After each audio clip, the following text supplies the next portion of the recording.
When she knocked on my door at midnight in nothing but a robe, I thought it was an emergency. I had no idea it was the beginning of everything. It was a regular Friday night, nothing special. David had just finished his work for the day and was settling down with a cup of tea. He'd moved into this apartment building about 6 months ago, and honestly, he liked how quiet it was. No drama, no noise, just peace. Perfect for someone who worked from home as a freelance designer. He knew a few neighbors by sight. There was the old couple on the first floor who always smiled at him. The young guy with the dog who jogged every morning. And then there was this woman who lived in the apartment right above his. He'd seen her maybe 4 or 5 times in total. Always in a hurry. Always looking like she had somewhere important to be. They'd never really talked. Just the usual head nod when passing in the hallway. David was scrolling through his phone, thinking about what to watch on Netflix, when he heard it. A knock on his door. Not a soft, polite knock. This was confident, almost urgent. He glanced at the clock. It was almost 11 at night. Who knocks on someone's door at 11 at night? He got up, a bit confused, and walked to the door. When he opened it, there she was. His upstairs neighbor. She was standing there in a silk robe, and her face had this look that was hard to read. Not scared exactly, but definitely stressed. "Hey, I'm really sorry to bother you this late," she said quickly. "But I have a serious problem upstairs." David blinked. Okay, what's wrong?" "My apartment is flooding. The pipes burst or something, and there's water everywhere. I called the emergency maintenance number, but they said they can't get anyone here until morning." "Oh no, that's terrible," David said, genuinely concerned. "Do you need help cleaning up or something?" She shook her head. "No, it's really bad. I can't even walk through my living room without stepping in water. I was wondering, I know this is weird, but could I maybe stay here tonight? Just sleep on your couch or something? I promise I'll be out of your way first thing in the morning." David hesitated for just a second. Not because he didn't want to help, but because, well, he barely knew this person. But then again, what was he supposed to say? No, go sleep in your flooded apartment? That would be terrible. "Yeah, of course," he finally said, stepping aside. "Come in. Thank you so much," she said, walking in. "I'm Diana, by the way. I know we've never properly met. I'm David, and don't worry about it. Nobody should have to deal with a flooded apartment at this hour." Diana looked around his place. It was small but neat. He kept things simple, minimal furniture, everything organized. She seemed relieved to be there. "Can I get you anything? Water? Tea?" David asked, trying to be a good host despite the unusual situation. "No, I'm fine. I just really appreciate this. I'll just crash on the couch and be out of your hair tomorrow." David nodded and went to grab a blanket and pillow from his closet. He brought them back and set them up on the couch. "Here you go. Bathroom is down the hall if you need it. And help yourself to anything in the kitchen if you get hungry." "You're a lifesaver," Diana said with a tired smile. David headed back to his bedroom, closing the door behind him. He sat on his bed for a moment, processing what just happened. It wasn't every day a neighbor showed up asking to crash at your place, but it made sense. A flooded apartment was a genuine emergency. He changed into his night clothes and got into bed, picking up his phone to scroll through social media for a bit before sleep. About 20 minutes passed. He was just starting to feel drowsy when he heard his bedroom door open. David looked up, confused. Diana was standing in the doorway. And then, without saying a word, she let her robe drop to the floor. Underneath, she was wearing a thin nightgown. Before David could process what was happening, she walked over to his bed and climbed onto it. "I couldn't sleep out there," she said simply, settling onto the other side of the bed. "Your couch is really uncomfortable." David froze completely. His brain couldn't catch up with what was happening. A woman he barely knew had just gotten into his bed. Was this real? Was he dreaming? What was he supposed to do? He started, his voice coming out weird. Are you sure this is? "I'm exhausted," Diana said, pulling the blanket over herself. "I just need to sleep." "Don't worry about it. Don't worry about it." How was he supposed to not worry about it?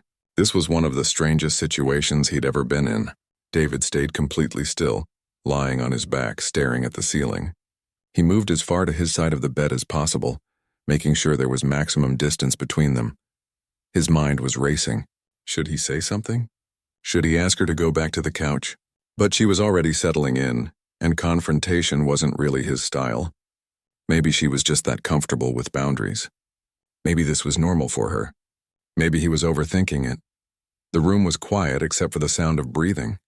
Diana seemed to fall asleep almost immediately, her breathing becoming steady and deep. David, on the other hand, was wide awake. He kept his eyes on the ceiling, his body tense. This was crazy.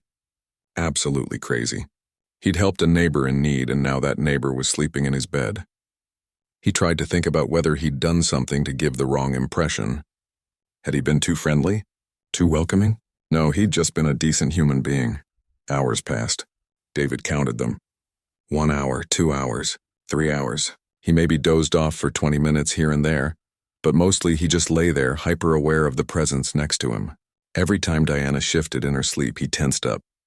When the first light of dawn started creeping through his curtains, David felt a mix of relief and exhaustion. At least the night was over. He glanced over at Diana. She was still sleeping peacefully, completely unbothered. Slowly, carefully, David slid out of bed. He grabbed his phone and tiptoed out of the room, closing the door quietly behind him. He went to the kitchen and made himself a strong cup of coffee. He needed it. As he sat at his small kitchen table, sipping his coffee, he tried to make sense of the situation. Maybe it was innocent. Maybe Diana really had just been tired and uncomfortable. Maybe he was making a big deal out of nothing. But then again, who does that? Who climbs into a stranger's bed without asking? About half an hour later, he heard movement from the bedroom. Diana emerged, looking refreshed and casual, like this was the most normal thing in the world. She was back in her robe, her hair a bit messy, but somehow she still looked put together. "Morning," she said cheerfully. "Is that coffee I smell?" Yeah," David said, getting up. "Want some?" "That would be great, thanks." David poured her a cup and they sat at the table together. The whole situation felt surreal. Here he was, having morning coffee with a woman who'd spent the night in his bed, and they were acting like they were old friends. "Thanks again for letting me stay," Diana said, taking a sip. "I really couldn't deal with that mess upstairs last night." "No problem," David said, though his voice probably didn't sound as casual as he wanted it to. "So, about last night—" "Oh, the couch thing?" Diana interrupted, waving her hand. "Sorry about that. I know it was probably weird, but I honestly just couldn't sleep on that couch. I hope I didn't make you uncomfortable." David didn't know how to respond to that. Of course it had made him uncomfortable, but calling her out on it now felt awkward. "It's fine," he lied. "I was just surprised, that's all." Diana smiled. "You're sweet. Most people would have kicked me out, would they?" David wasn't so sure about that. He felt like most people would have been just as confused as he was. After they finished their coffee, Diana said she should probably go check on her apartment. David offered to come with her, partly out of curiosity and partly because he wanted to see if the flooding was as bad as she'd described. They went upstairs together. When Diana unlocked her door and they stepped inside, David looked around. Yes, there was water. One of the bathrooms had clearly overflowed. But it wasn't the disaster he'd imagined. It was messy, sure, but not like she'd described. Not like she couldn't have stayed there. Something didn't add up. Diana had made it sound like her entire apartment was underwater. But really it was just one bathroom and maybe a bit of the hallway. Nothing that would have prevented her from sleeping in her own bedroom. David didn't say anything. He helped her put down some towels and move things away from the water. The building maintenance showed up about 20 minutes later, and they started working on the problem. As David was about to head back downstairs, Diana touched his arm. The touch lingered just a moment longer than necessary. "You're a lifesaver," she said, looking directly into his eyes. "I really mean that." "Just being neighborly," David replied, trying to keep things light. He went back to his apartment and closed the door behind him. He stood there for a moment, leaning against the door, trying to process everything. The flooding hadn't been that bad. Diana could have easily stayed in her own place. So why had she come to his door? Why had she climbed into his bed? David couldn't shake the feeling that something else was going on. Something he didn't quite understand yet. For the next couple of days, David tried to put the whole thing out of his mind. He focused on his work, took his usual evening walks, and kept to his routine. But every time he heard footsteps in the hallway, he tensed up, wondering if it might be Diana. On the third day after the incident, there was another knock on his door. David's heart sank. He had a feeling he knew who it was before he even opened it. Sure enough, Diana stood there. This time she was fully dressed in jeans and a sweater, looking casual and friendly. "No robe, no emergency," "Hey," she said with a bright smile. I locked myself out. Can you believe it? I was taking out the trash and the door closed behind me. The locksmith said he can come in about an hour. Would you mind if I waited here? I promise I won't be any trouble. David wanted to say no. Every instinct told him this was going to get complicated. But what was he supposed to do? Tell her to wait in the hallway? That seemed cruel. Yeah, sure, he said, stepping aside. Thanks so much, Diana said, walking in like she belonged there. You must think I'm such a disaster. Everyone has bad luck sometimes, David said diplomatically. Diana settled onto his couch and David went back to his desk where he'd been working. He tried to focus on his design project, but it was hard to concentrate with someone else in the room. So what do you do? Diana asked after a few minutes of silence. Graphic design. Freelance work mostly? David answered, not looking away from his screen. That's cool. Creative stuff. I could never do that. I'm terrible at anything artistic. What do you do? I work in accounting. Super boring compared to your job. They fell into conversation. At first, David kept his answers short, but Diana had a way of drawing him out. She asked questions that seemed genuine, not just making small talk. She wanted to know how he got into design, what kind of projects he enjoyed most, whether he liked living in the city. Before he knew it, David found himself actually enjoying the conversation. Diana was easy to talk to. She listened well, laughed at his jokes, and shared her own stories. She told him about moving to the city a few months ago, about how she was still getting used to living alone. It's weird, she said, her voice getting quieter. I was married for 8 years. Got divorced 6 months ago. And now I'm in this new city in a new apartment, and sometimes it feels like I'm living someone else's life. That must be tough, David said, feeling genuine sympathy. Yeah, it is.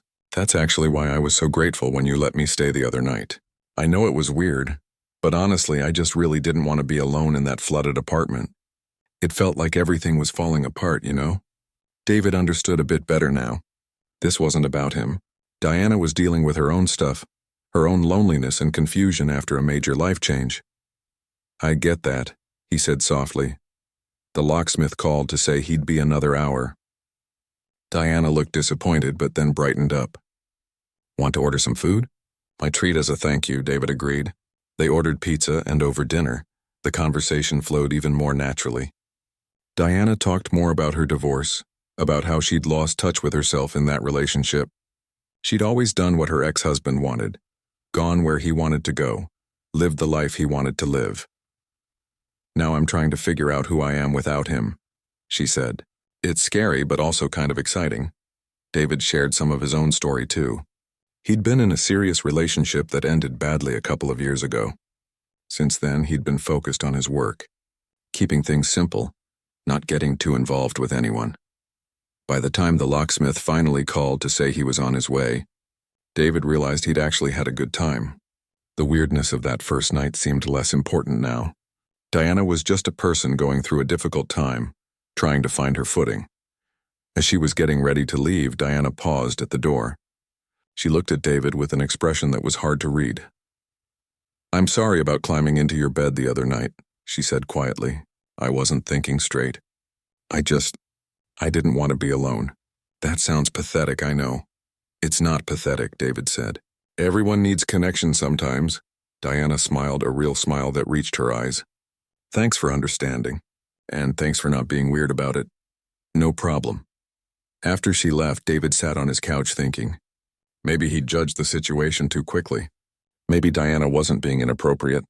Maybe she was just lonely and reached out in a clumsy way. He could relate to that more than he wanted to admit. Over the next few weeks, something unexpected happened. Diana and David became friends. Real friends. She'd text him funny memes she found online. He'd knock on her door when he was making extra food to see if she wanted some. They'd run into each other in the hallway and end up talking for 20 minutes. Diana started opening up more about her life. Her divorce had been messy. Her ex had cheated, and when she confronted him, he'd made her feel like she was the problem. She'd spent years doubting herself, thinking she wasn't good enough. That's why I moved here, she explained one evening when they were having coffee at his place. I needed a fresh start. Somewhere he couldn't just show up. Somewhere I could build a new life. David introduced her to some of his friends. They all went out for dinner one night and Diana fit right in. She was funny and warm, and everyone liked her. Watching her laugh and joke with his friends, David saw her in a new light. She wasn't just his neighbor anymore. She was becoming someone important to him. But that realization came with complications. David started noticing things about Diana he hadn't before. The way she tucked her hair behind her ear when she was thinking. How her whole face lit up when she smiled. The sound of her laugh. He was developing feelings for her. Real feelings. And that scared him. David told himself it was a bad idea. Diana was still healing from her divorce. She needed a friend, not someone who wanted more. Getting involved romantically would be taking advantage of her vulnerability. So he kept his feelings to himself, being careful not to cross any lines. But keeping those feelings hidden was harder than he expected. Every time Diana touched his arm while telling a story, every time she looked at him with those warm eyes, every time she said something that made him laugh, he felt it. That pull, that want for something more. One Friday evening, Diana came over to watch a movie. They'd been doing this once a week, taking turns choosing what to watch. Tonight was David's choice, and he'd picked an old comedy he loved. They sat on the couch together, sharing a bowl of popcorn. The movie was funny, and they both laughed. At some point, Diana shifted closer, resting her head on his shoulder. David froze for a moment, then slowly relaxed. It felt nice, natural. When the movie ended, neither of them moved right away. They just sat there, comfortable in the silence. Then Diana lifted her head and looked at him. "David," she said softly, "can I ask you something?" "Sure. Do you ever think about that first night? When I showed up at your door?" David's heart started beating faster.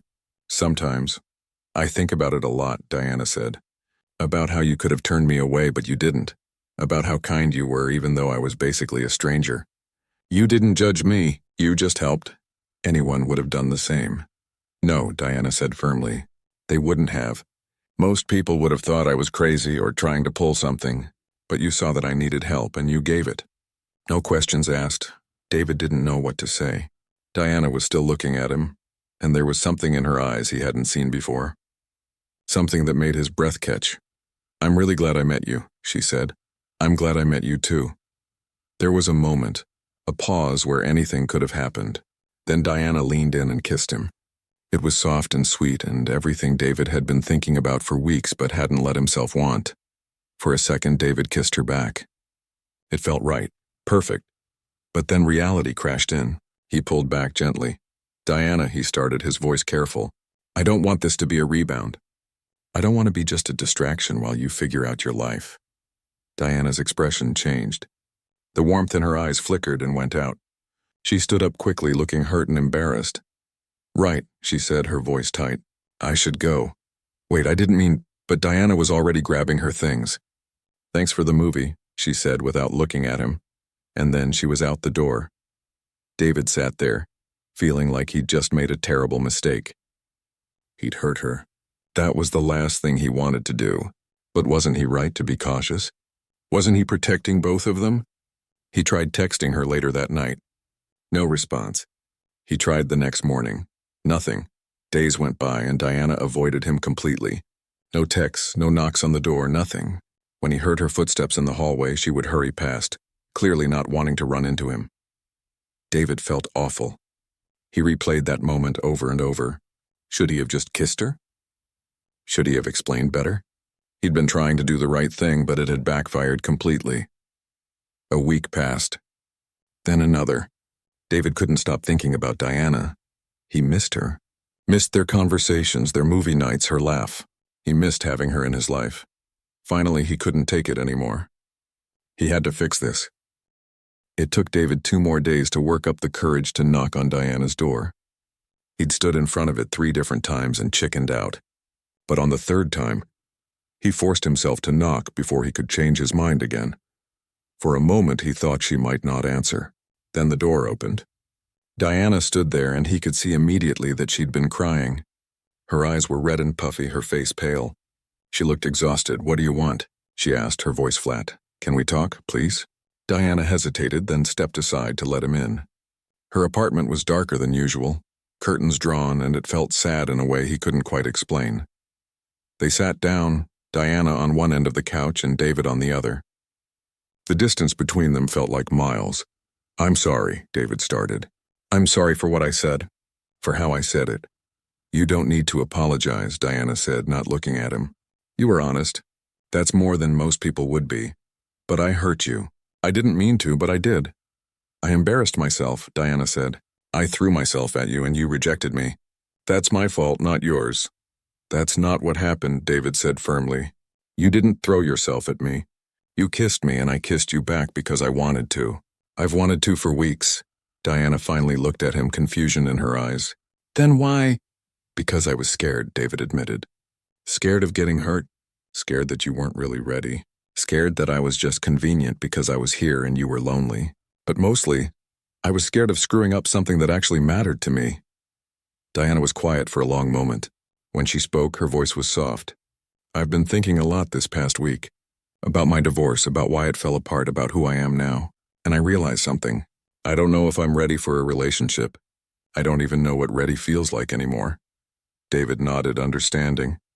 "But," Diana continued, "I also know that what I feel for you isn't just loneliness. It's not just me looking for someone to fill the empty space my ex left. When I'm with you, I feel like myself, the real me, not the person my ex wanted me to be, not the person I thought I had to be, just me."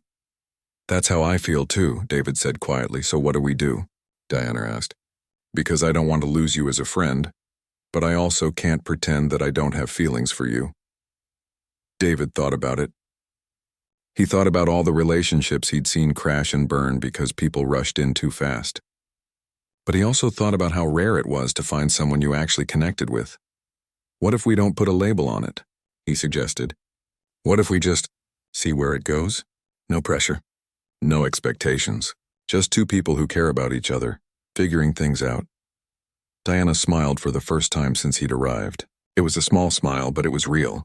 "I'd like that." They talked for hours after that. Really talked. Diana told him more about her marriage, about how she'd gradually lost herself in it. How she'd stopped doing things she enjoyed because her ex didn't like them. How she'd stopped seeing friends he didn't approve of. How small she'd felt by the end of it. "When I left him, everyone told me I was making a mistake," she said. "My family, some of my friends. They said marriage was hard work, that I needed to try harder, but they didn't see what it was doing to me, how empty I felt." "Leaving takes courage," David said. "More courage than staying." Diana reached over and took his hand. It was a simple gesture, but it meant everything. "Thank you for seeing me. For really seeing me." David squeezed her hand. "Thank you for letting me in." From that conversation on, things shifted. David and Diana didn't jump into a relationship. They took it slow, deliberately. They still hung out, still watched movies, still texted each other funny things. But now there was something more underneath it all. An understanding. A possibility. Diana started going to therapy. She mentioned it casually one day, and David was proud of her for taking that step. She needed to work through her divorce to process everything that had happened, and David supported her in that without trying to fix everything himself. They had their awkward moments. Times when Diana would pull back, scared of getting too close. Times when David would overthink things and create problems that weren't really there, but they talked through them. That became their thing, talking, not letting things fester or build up. One Saturday, Diana asked David if he wanted to go to a farmer's market with her. It was a simple request, but it felt significant somehow, like a date, but not quite. They walked through the stalls together, sampling cheese and fresh bread, laughing at overpriced artisanal pickles. At one point, Diana bought flowers. Bright sunflowers that matched her suddenly lighter mood. "These are happy flowers," she declared. "I need more happy things in my life." "You should have more happy things," David agreed. They grabbed coffee and sat on a bench in the park, watching people pass by. A couple walked past holding hands, and David noticed Diana watching them with an expression he couldn't quite read. "Do you ever worry that you're broken?" she asked suddenly. "Like your ex damaged you so much that you can't ever have a normal relationship again?" "All the time," David answered honestly. "My ex messed me up pretty good too. I spent 2 years after we broke up convinced I was better off alone. What changed?" David looked at her. "You knocked on my door," Diana laughed. "That's a weird way to meet someone." "Most good stories are weird," David said. As weeks turned into months, David watched Diana slowly come back to life. She started painting again, something she hadn't done since college. She joined a book club and made new friends. She cut her hair, changed her style, took up yoga. She was finding herself piece by piece, and David was there for all of it, not as someone trying to fix her, but as someone who genuinely cared about her journey. He celebrated her wins and supported her through her struggles. When she had a panic attack after running into her ex at a grocery store, David came over and just sat with her until she felt better. He didn't try to make it okay. He just was there. Their relationship, whatever it was, grew naturally. They fell into routines together. Sunday morning breakfast at his place. Thursday evening walks around the neighborhood. Random weeknight dinners when neither of them felt like cooking alone. Physical affection came slowly. A handhold here, a hug that lasted a bit longer there. David let Diana set the pace, and she appreciated that more than he knew. She'd spent so long being pushed into things she wasn't ready for. Having someone who let her choose, who respected her boundaries, was healing in itself. One evening, they were cooking dinner together at David's place. Diana was chopping vegetables while David worked on the sauce. Music played in the background, and they moved around each other easily, comfortable in the small kitchen. "I have to tell you something," Diana said, not looking up from her cutting board. David's stomach tightened. Those words never led anywhere good. "Okay. My therapist asked me what I wanted, like really wanted from my life, and I realized I'd never actually thought about it before. I'd always thought about what other people wanted from me, what I was supposed to want." "What did you tell her?" Diana set down her knife and turned to face him. "I want to be brave. I want to stop being scared of my own feelings. I want to let myself be happy without waiting for the other shoe to drop." "Those are good wants," David said softly. "And I want you," Diana continued.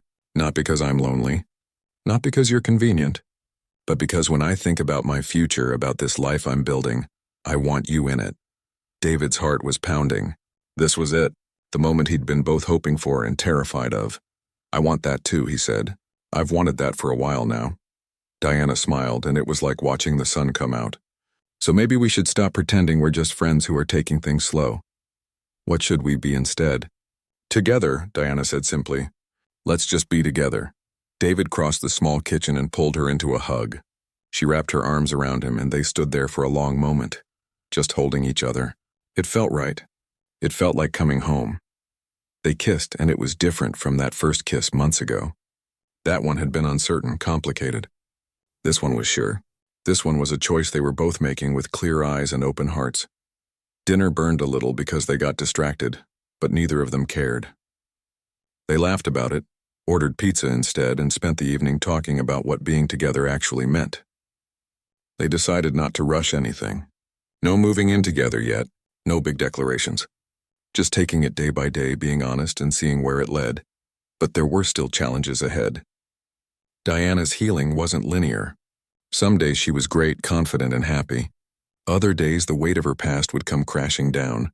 She'd have moments where she'd panic, convinced that David would turn out like her ex, that she was making the same mistakes all over again.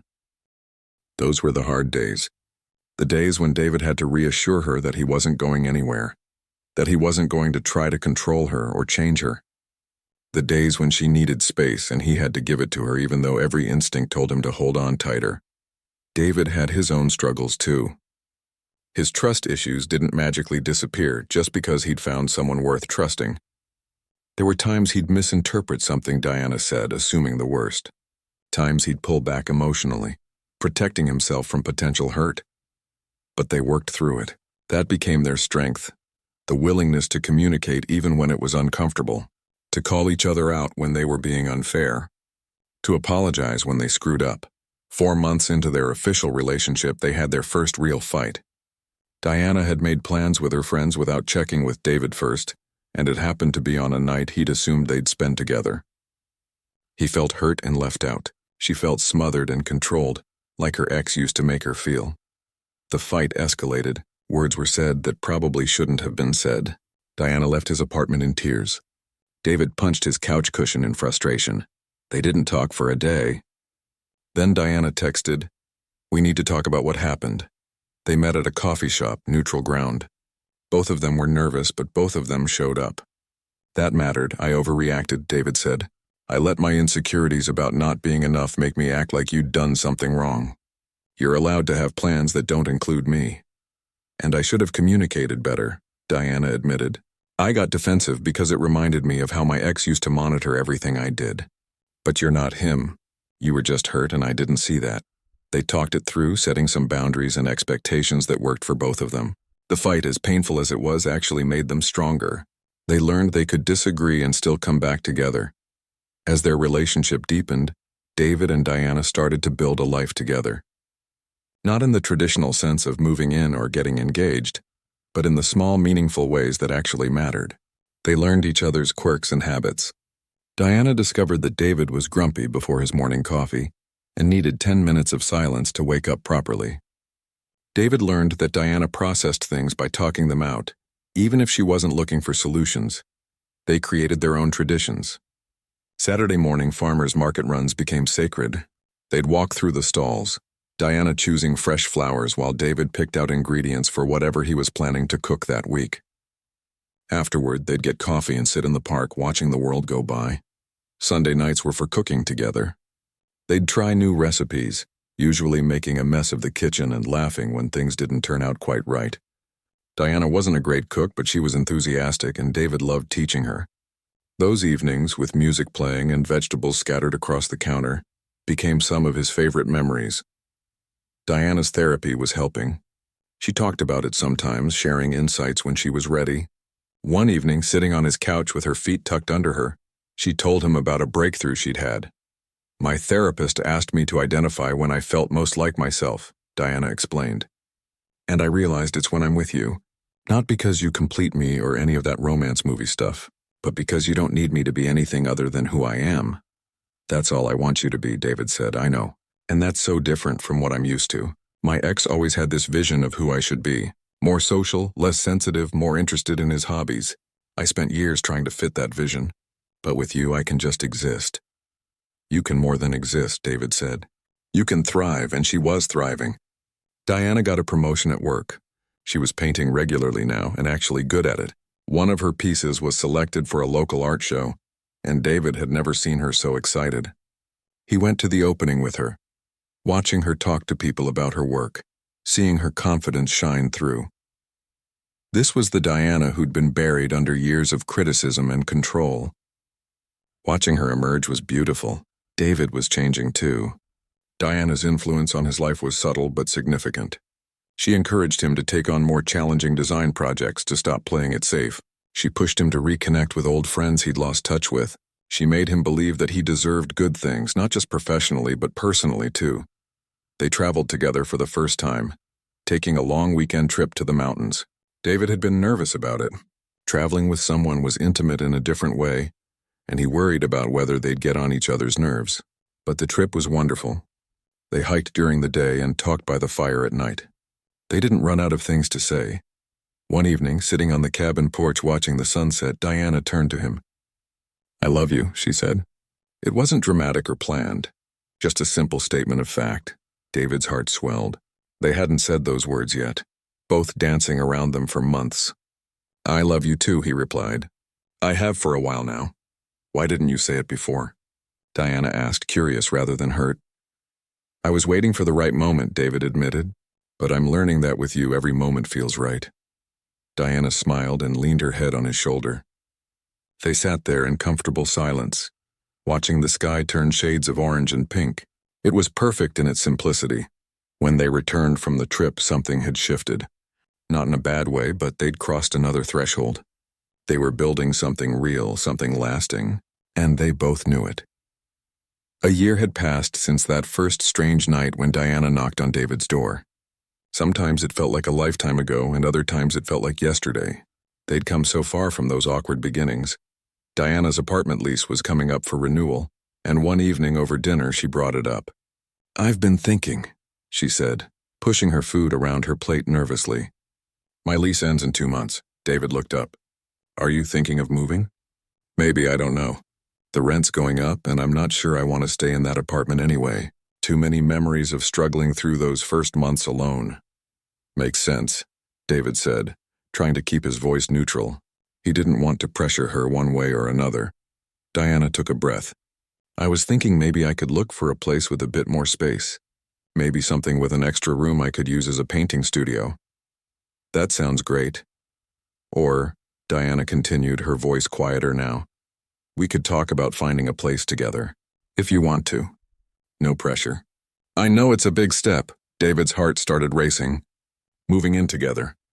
He'd thought about it, of course, but hearing Diana say it out loud made it real, made it something they actually had to decide. Can I be honest? He asked. Always. I want to. I really do. But I'm also terrified. Diana nodded, understanding in her eyes. Me too. After my marriage ended, I told myself I'd never live with someone again. That I'd keep my independence no matter what. So what changed? You, Diana said simply. Living with you wouldn't mean losing myself. It would just mean sharing my space with someone I love. Someone who makes my life better. They talked about it for hours. Not just that night, but over the following weeks. They discussed practicalities like whose furniture they'd keep, how they'd split bills, what neighborhood to live in. But more importantly, they talked about the emotional side of it, their fears and hopes, what they needed from each other and from their shared space. David was worried about losing the relationship if they moved too fast. Diana was worried about falling back into old patterns, of becoming dependent on someone else for her happiness. They laid it all out on the table. In the end, they decided to look for a place together. But they set some ground rules first. They'd each keep some separate spaces, things that were just theirs. They'd check in regularly about how things were going. And if it ever stopped working, they'd be honest about it rather than letting resentment build. The apartment hunt was an adventure in itself. They looked at probably 20 places. Some were too expensive. Some were too small. Some were in neighborhoods that didn't feel right. David wanted something close to the park where they liked to walk. Diana needed good natural light for her painting. Finally, they found it. A 2-bedroom place on the 3rd floor of an old building. It had character, with exposed brick and big windows. One bedroom would be theirs, and the other could be Diana's studio. There was a decent kitchen where they could cook together.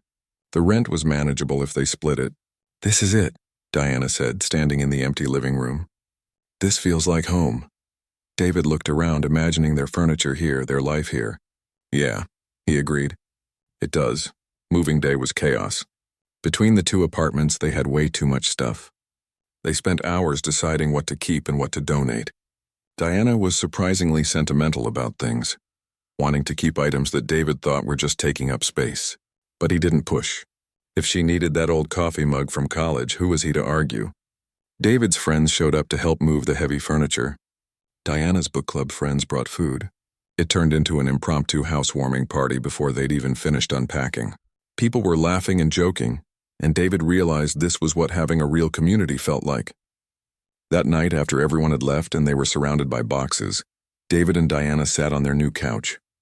They were exhausted, sweaty, and completely overwhelmed by the amount of unpacking still ahead of them. We did it, Diana said. We really did. Are you scared? She asked. Terrified, David admitted. You? Same, but it's a good kind of scared.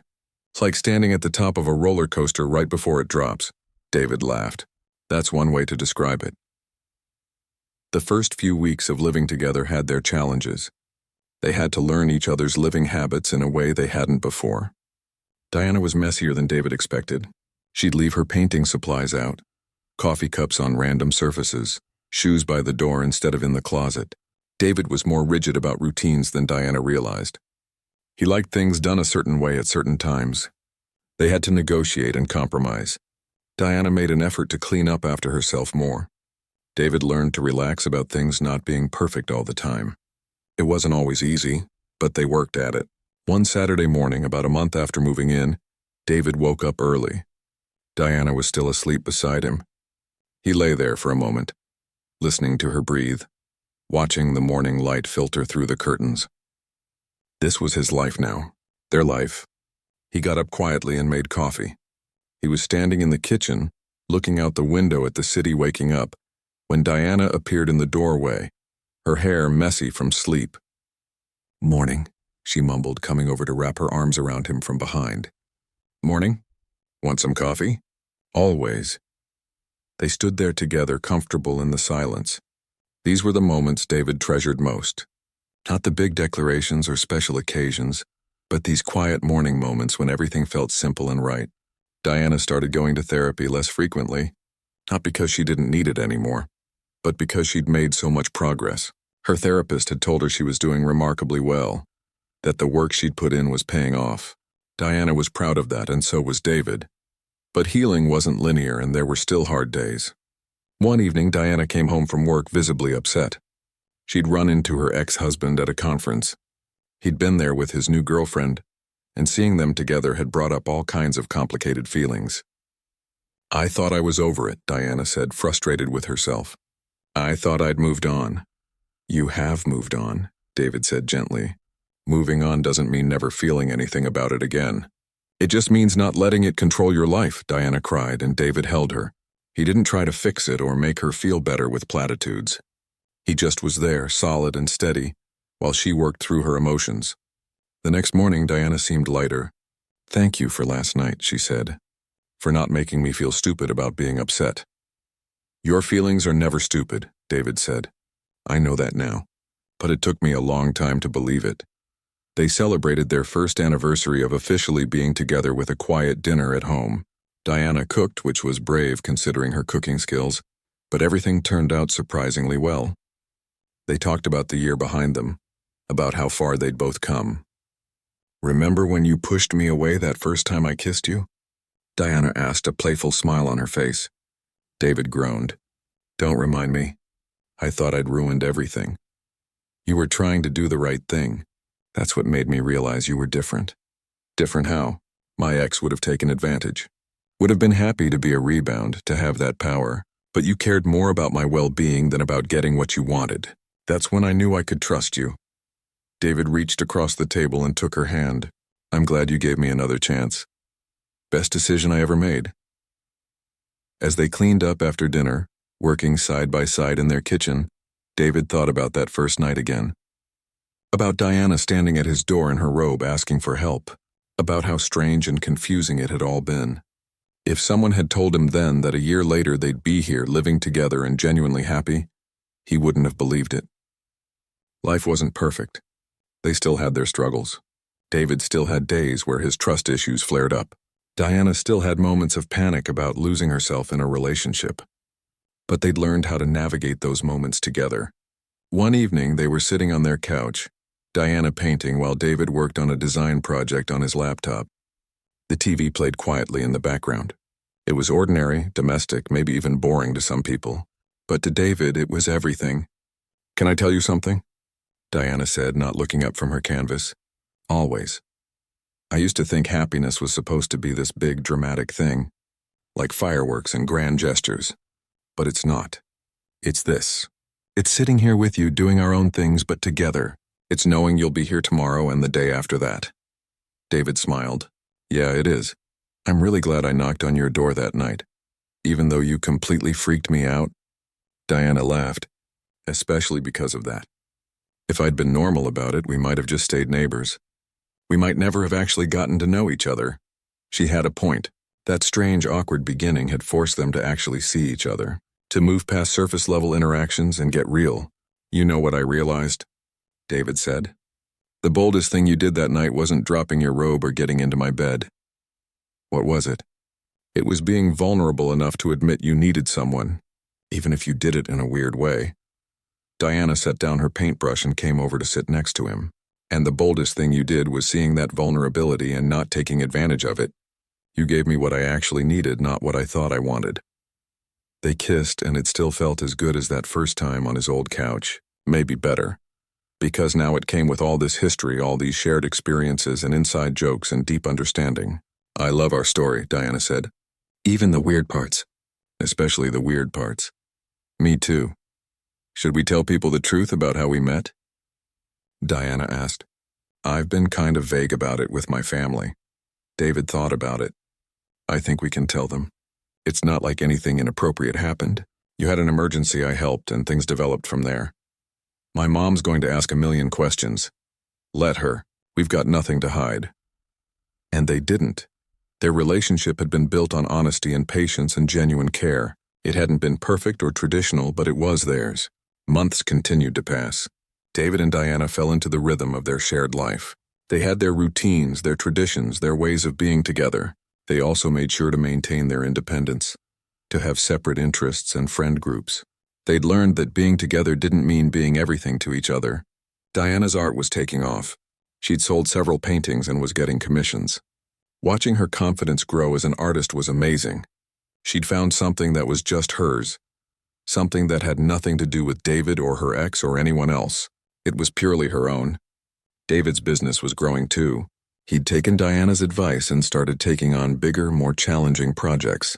His portfolio was stronger than it had ever been, and he was making more money than he'd thought possible as a freelancer. They were both becoming the people they were meant to be and doing it together. One Sunday morning, they were at their usual farmer's market. Diana was looking at vegetables while David checked out some fresh bread. An older couple walked by holding hands, and Diana watched them with a soft smile. "Think that'll be us someday?" she asked when David came back with the bread. "Growing old together?" "I hope so. Me too. But like healthy old, where we're still hiking and traveling and doing things. Obviously, we're not going to be the couple that just sits around complaining about our aches and pains." Diana laughed. "We'll probably be exactly that couple." "Yeah, but at least we'll complain together." They walked home through the park, bags full of their market finds. The sun was warm, the day was beautiful, and they had nowhere they needed to be. It was perfect in its